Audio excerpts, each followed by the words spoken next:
Hello and welcome to Incorruptible Mass. Our mission is to help us all transform state politics. We know that we could have a state that truly represents the needs of the vast majority of the residents here, and that's our goal, is to help us all make that happen.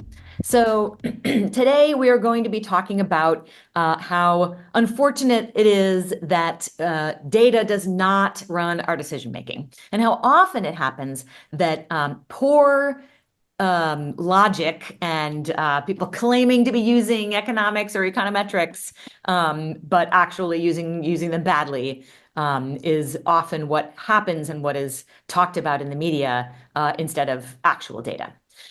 We will be covering things like a couple of the ballot measures that are coming up, the ballot questions that are coming up, like unionizing Uber and Lyft drivers. We'll be talking about the tip minimum wage. And we'll also be going over some of those more well-known sort of national arguments for, like, oh, what happens when you, God forbid, you do this progressive policy because this terrible thing is going to happen. Data says so, and then it never turns out to be true.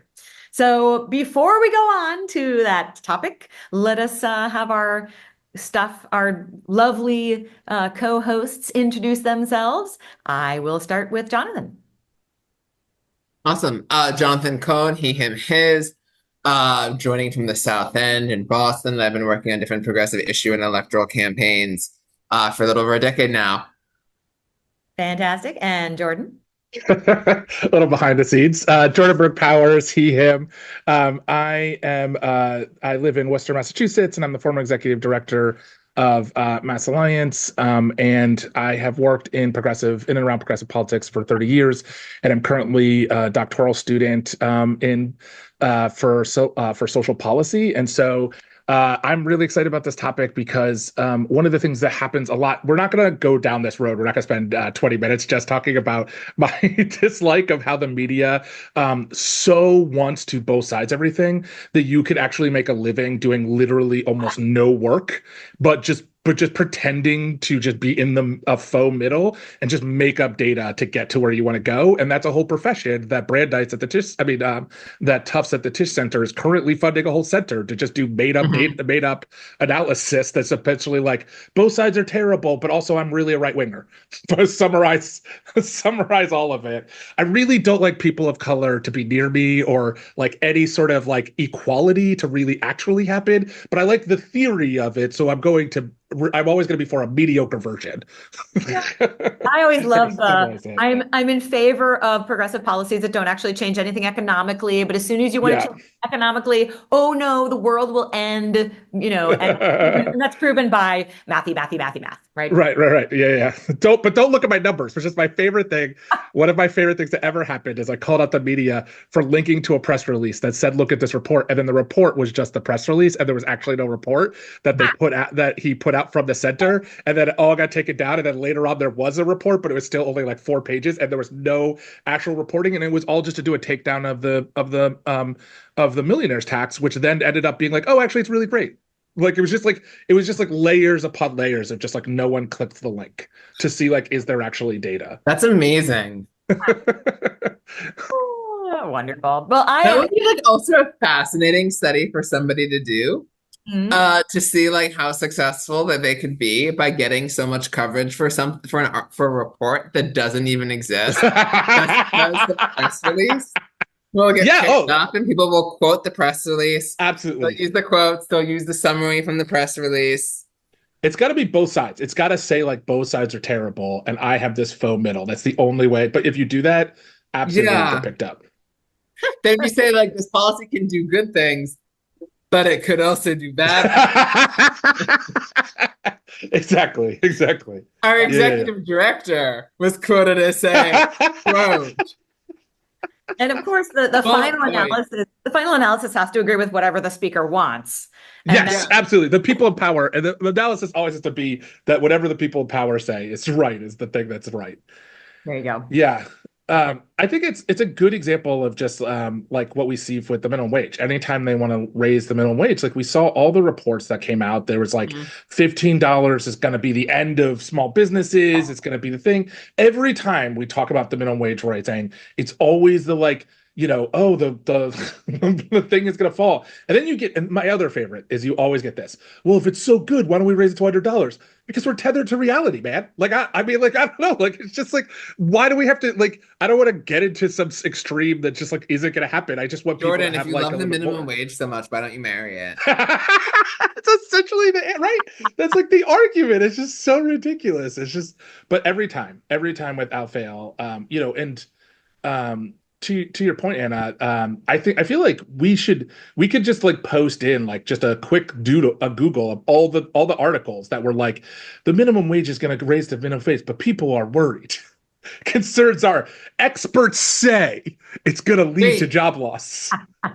this reminds me. I don't know if any of you had the experience of in like kindergarten doing the thing where like where like Q and U get married as a way of like indicating about how like Q like that you will always follow like the letter U will always follow the letter Q whenever pretty much whenever you appear. And so like they're a fake marriage. It'd be so funny to be a stats professor and to like stage a let's watch correlation and causation get divorced. I am reminding That's stage the amazing. messy divorce that shows that these are very like not the same thing. So good. I like it. Your statistics 101. Exactly. Statistics 101 for 10-year-olds. Exactly. Oh, well, before we go on, I'm Anna Callahan, she, her, coming at you. I'm sorry. Okay, no worries, no worries. And I was actually a math major. I was a pure math major in college. So this is a special fondness for this kind of topic of like evil ways to use mathematics, but like, I want to just before and I know we're going to have a little bit of a short one today. Mhm. But we're going to cover at first, let's just super quick go over some of the ones that are a little bit more well known. I mean, they always like you already covered it, Jordan, the way that whenever there's a minimum wage law, especially that first $15 one in Seattle, that's like the apocalypse is going to happen. Oh my God. Like, and economics theory says so that all the small businesses are going to die. And jobs are going to leave and, it's going to crash everything. It could crash the whole economy of Seattle. Well, that didn't happen, Jordan, you have one from Freakonomics, which I think you were.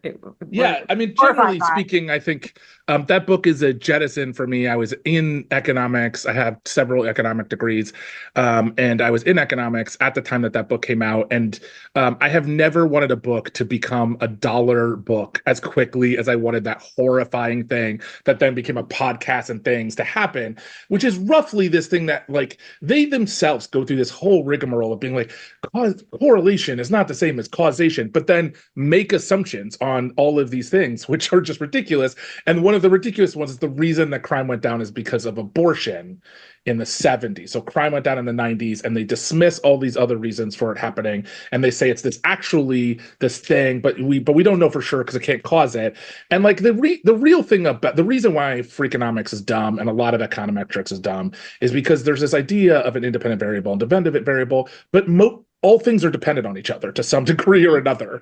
I mean, yes, at some point it's like extraneous. It's not, yes, you can say like one thing doesn't lead to the other, but for the most part, if you're studying different types of variables, they probably having some effect on the outcome that you're looking for. So crime went down I'm going to give you a little secret. Crime went down for more than one reason. What? No. There's not just one. You can't just find one thing.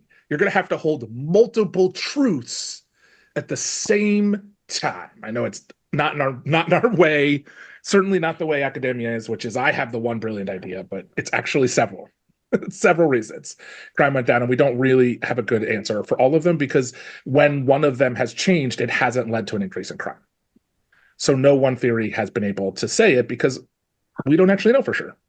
So one thing I want to add is like the basic understanding of science is you make a hypothesis and then you test the hypothesis, right? And there's a big thing about being able to repeat tests. So when you submit a scientific paper to one of these journals, and you submit it, and if it turns out that, you know, the reviewers cannot replicate this test, or if it turns out later after it gets published that other scientists are not able to replicate your test, then you can go down in flames. Like your whole reputation can be destroyed, right? Because that's really what science is about like taking an experiment, taking a hypothesis and making sure that it's true by controlling controls, right? You have something that is controlled and you have something that is experimental. And the social sciences, which includes, you know, economics and all sorts of, you know, politics related things and many other like inequality and everything, they are basically impossible to do this on because you can't,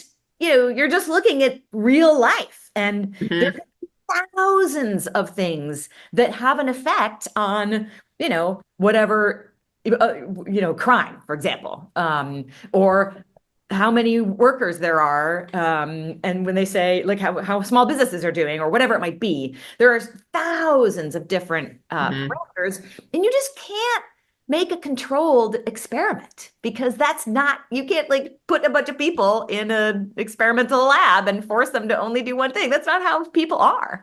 So this is where economics, econometrics, like they create all the theories, you know, the basis. My big beef is the essential basics of capitalist economics is the idea that people are motivated by selfishness and by purely by their own selfish behavior. Like that is absolutely an understood tenet of capitalist theory. And, you know, you meet any human beings, hopefully, unless you're surrounded by jerks, hopefully you will instantaneously realize that we are motivated by many altruistic things aside from just like having fun. I mean, there's tons of things that aren't like, I want the most amount of dollars for myself, you know? So let's go ahead. Yeah, I'll just say really quickly because I want to wrap a little for my degrees, which is that just like I don't think you can't not do anything in a lab, but you're just gonna be really careful about drawing conclusions. I think like, you know, for example, COVID is a good example of where every social scientist and there was just like, oh my God, my dream has come true. We've reset the world and we can like figure out what caused something or not. So I do think we can draw conclusions, we can figure some things out, but I just think it runs amok.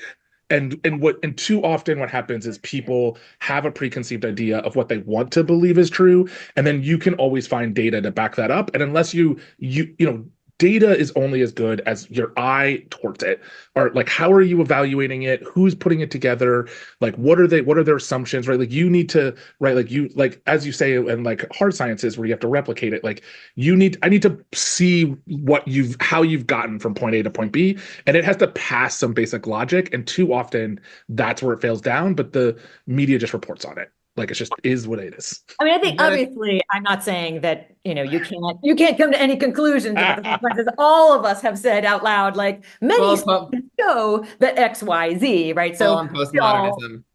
Yeah, so you're very postmodernism. Yes, I think there is some reality to that, but it's also so easy to hand wave and just, you know, sort of invent reasons, supposedly mathematical reasons for your particular perspective. And I think that that's an excellent point because with any type of data analysis, it also comes down to what are the questions that you're asking. And however you craft the question that you're looking to analyze, you are by nature steering the results a certain way. And it's like, just using an example of that, that's what I always think about polling, is that in the way in which polling, you can often get the answer that you want to get by how you craft the question, and you can prime it for different prime people to think more one way, think another way, and it's often going to be the same thing with analyzing data because ultimately you're choosing which things you believe are relevant to what you're studying and which things aren't. I think it's a really good example to like the whole rock and roll around people leaving the state, and the fact that the media was just like running with this idea that rich people, as if there's a lot of rich people, which is in itself a funny thing, was the reason that our numbers were going down, and that's the real. And so we needed tax cuts to keep rich people here. And there are two pieces. It's like rich people are leaving. That's why our numbers are going down. Yeah. They're leaving because of high taxation. Right. Yes. Right. Both things. Right. Both things are true. Not that just some old people wanted to go to Florida because it's warm. Right. And like, but then so they ran with this, and then yet when you actually looked into the data, the people leaving Massachusetts were poorer people, middle class people, and young people who couldn't afford to live here. And not only has that not translated to how the media talks about the people leaving, it doesn't even translate to how policymakers are doing things or how the media talks to policymakers. They're not asking Maura Healey, what are you doing to make transit to make transit better? What are you doing to, right? Like, it's just barely like data comes in, but it's like, well, we already believe this thing. So, like whatever. Not to mention just like how silly, I don't know, as I always say, like, or as Jonathan likes to say, the inheritance tax is not a single alive person pays the inheritance tax. So besides all that. On our next episode, we'll have all of the people experiencing the estate tax as our guests, and it's just the three of us doing a seance. We'll do that for Halloween. We'll do that for Halloween. Are you with us right now? How did it feel when your estate paid all of that money? Exactly. Oh, this is great. Jonathan, do you want to talk about the transit fee as another good example of transit fee. I feel like that was another case where, one of my favorite anecdotes is a case of one of the senators who had been opposed to the real estate transfer fee local option was offered research about how it has worked successfully in other cities, and responded, I don't need to see data, I just know it doesn't work. And it just speaks to how so often economic data and the talk about people leaving the state is so key with this as well, that it's ultimately vibes for people. It's things that they hear anecdotally from people who either might not know a lot about an issue or have a very clear vested interest in the policy, and that becomes that replaces any actual data analysis, and they use those anecdotal experiences to shape the entirety of their worldview on a specific topic. Yeah, same with rent control. There's so many economic theories around rent control that are like, well, like, Anna, you say that rent control is good, but I know someone who knows someone who knows someone who made above median income and had a rent controlled apartment in New York City for 30 years. So is this actually a good policy? It's like Colbert would say, it's truthiness. It has the air of truth without actually being truthful. Yeah, it's just I think like it's we see this all the time with a lot of things. It's just because it has it if you can make it sound okay, it's just like, well, that must be true. But the things that they try to sound okay are always to keep rich people rich and keep the system in place. It's never like, actually, most jobs are created by people buying, like regular people having money to buy things. And our economy works with like a lot of regular people having middle class jobs and middle class things. And that's actually what makes our economy thrive. Like, that's like, even as much as economics is totally made to be like just rich people things, they don't even talk about it correctly. They just it's just like vaguely vibes, like rich people run things and everyone's greedy, and so it's okay whatever happens. It's just like, I mean, that's like vaguely capitalism, but not exactly. It also makes me think about how Ford was notorious for being this totally wealthy, billionaire maybe not. But he was this incredibly wealthy magnate who just made a decision. He said, I believe that this will be true of the economy, that if I pay my workers more, we'll sell more cars, like wages will go up everywhere, we'll sell more cars. And like, he was totally right. I'm not saying that we didn't then, there weren't also laws made that did similar things that created a great middle class in America. That also happened. But, you get one billionaire who actually has a smart idea of economics and is able to like manifest it. And suddenly we see that these things are true. Let me shift us toward the unionization. Yep. So this is on one of the ballot measures that we talked about last week, unionizing Uber and Lyft drivers. And here's the theory that it's going to increase the cost of the rides. It's going to curtail usage. People are not going to use it as much. The cost is going to go up. I mean, we're talking about these international, gigantic mega corporations. And if they decide to raise their rates in Massachusetts, that will be punishment, right? That's not going to be market forces, is in my opinion. But let's talk a little bit about this theory. I just want to say, I went to Evan Horowitz Center, the Center for it has such an innocuous name, the Center for State Policy Analysis, and he has an analysis of all the questions. You can tell how it's amazing how you can easily tell how he's going to vote based on his analysis, which is totally subjective. He's not going to be for 1, he's not going to be for 2, he's not going to be for 3. He might be for 4 or 5, right? Like, it's just really clear. And so even just the way he writes about it. And so for 3, he says in it, he makes the statement that cost is going to go up for regular people, and that's going to make more drunken drivers drive because they won't be able to afford Uber, and it'll limit the ability of people who need it for mobility options, Uber and Lyft, that it'll limit their access. And I was like, well, that's quite the claim. Like, I would love for some data to back up that claim. So I went into his report, and he likes to tell us how important it is that voters have the information they need to make this thing. And at no point is there substantiation for the claim. It just disappears into the minutia of a 7-page ramble about what he believes about the thing. And my favorite thing about it is that he goes through all of them, like the first one for the auditor. He doesn't talk about the fact that the auditor used to, as we talked about in the last thing, the auditor used to do audits. He didn't research that. What happened? What did they audit? He just talked to people on both sides and reported on it like a reporter, not a research institution.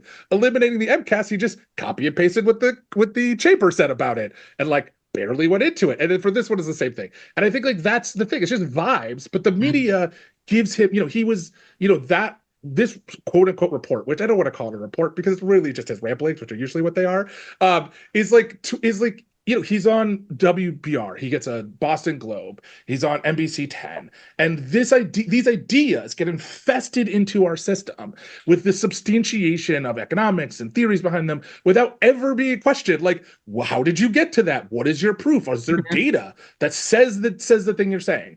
My guess is that Uber and Lyft will raise or lower or raise costs based on money and them wanting it, and not based on anything we do around this. And I think that's clear. Totally. Jonathan, any comments on this one? No, none in particular. Just in that, like, it is wild when you see the facts I was going over them, and that they're not like so many specific claims would be things that you would need a whole lot of data to back up, and it's just presented as though it's fact based on a good analysis of everything. Yeah. Let's close up with the ballot question on the tip minimum wage. And it's interesting because I think we were talking last week with this question of, will people stop tipping if this tip minimum wage passes? Which is this sort of economic idea that like, if the prices go up or whatever. And first of all, the number of people who are actually going to really be cognizant that this passed and really going to go to their restaurant with the knowledge of like, now it's, different, and that probably is not real. But Jonathan, I don't know if you want to take this one about the tip minimum wage ballot question. Since I got on here late, which aspect of it I can talk about again about some of the stuff we were talking about last week. The doom and gloom that if we raise the tip minimum wage, then but a lot of people, all businesses are all going to die, and then we're going to have fewer jobs. It's been very striking to see because there are think tanks that have done studies on states that have passed this. Restaurants do fine. People have more take-home pay. And yet you continue to see both restaurants being like, this is the end of the world. If this happens, we're all going to collapse. How can we afford to pay our employees? Frankly, if you can't pay your employees a fair wage, you should get into a different business.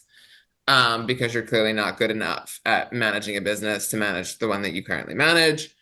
As well as it's been sad to see the number of people who work in the industry who are like, this is a bad idea, I'm going to make less money. I mean, there's no evidence of that happening from other states. Other states have shown that the servers end up with more take-home pay because you have a higher base wage. If you see a slight price increase, then people are tipping on a higher base, and that the tipping rates largely stay. But people get convinced, both kind of your everyday people there, as well as those with a very clear vested interest against change, get convinced that it's all going to be terrible based on vibes more than actual data. Yep. Because like especially with stuff connected to the minimum wage, every time there's ever talk about increasing the minimum wage, you will hear reliably from the business community, this is going to destroy jobs. Basic places are going to collapse. We can't possibly afford it. And the minimum wage goes up and they manage. Yep. Yep. Especially because I would tell you that at the end, unsurprisingly, rather than having to pay more money being a cause of, let's say, a decline in restaurants, the biggest source of a decline in the restaurant industry that we've seen recently was in the days of COVID when the demand fell. Because in COVID, when suddenly if people weren't going out to eat, you can't sustain a restaurant without customers. As long as you have good food and a good atmosphere and a good location, people will come to your place to give you money. And if it's a case where that people can't come because they think that they're going to die, and go out, that makes it hard to run a restaurant. But barring that, if you're making a good place, people will want to come. I just wanted like, again, and this is so what happens? So people are like, oh, it's the end of the world. So there are states that have eliminated. Have a one fair wage. So we don't have to guess anymore about what happens when it happens. And so overall, what happens? Well, first, 5 and 6 restaurants were found between 2010 and 2012 to have wage violations. So first off, they're just like rampant stealing along with all the other things. But states that have eliminated tip minimum wage have less poverty among workers in tipped industries. How about that? Just basics. In addition to the research, rather than yada yada, they found no difference. The one fair wage did not eliminate. Restaurants still exist in California. I know it's hard to believe that it's not a wasteland.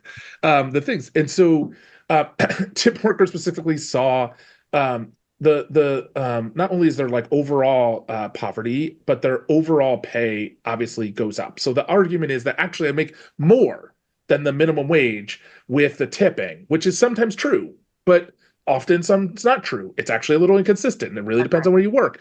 And what this does is, as Jonathan says, is it just increases the base for everybody. So people who were at restaurants that tipped well just get tipped well based on more money, and then they have a base pay that's better. And so we don't have to guess about like, and this is the thing, you'll see reports that'll say like, oh, it'll hurt things, but like that's not based on data because you can't find data that says that.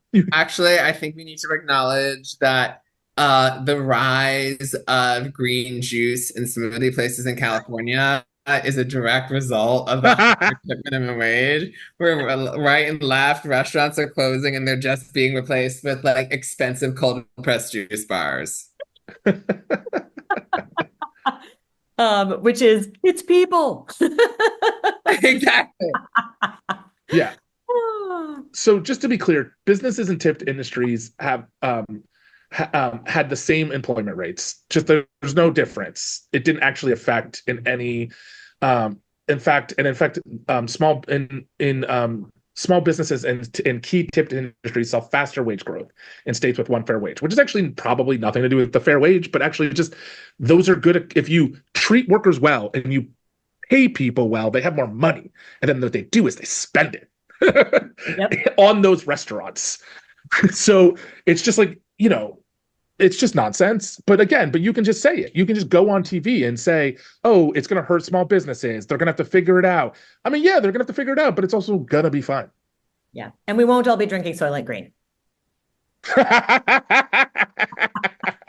People. Oh, okay. Well, gang, any final words on the terrible use of math and data before we go?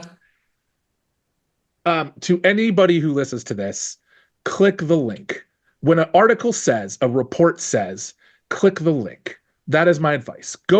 These are not, they try to make all these things sound like they're complicated.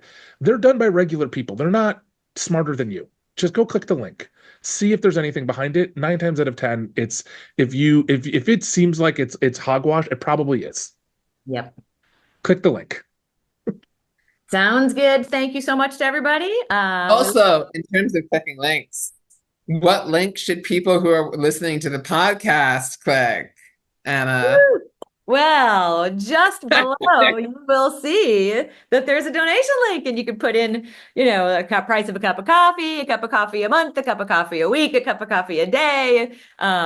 We would really appreciate it. It all goes towards our young folks who help us out with video editing, social media, graphics design, all those kinds of things, which really does enable us to get this out to a lot more people.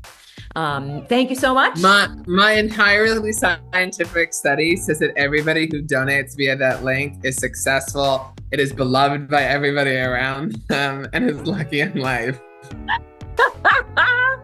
This is the Jonathan Cohn Show. He'll be here all week. Thanks so much. We look forward to seeing you all next week. Hey there. Thanks so much for watching us on YouTube. Please like and subscribe. And it would be amazing if you would also subscribe to us on your favorite podcast player. Just look for Incorruptible Massachusetts wherever you listen to podcasts. Thanks so much.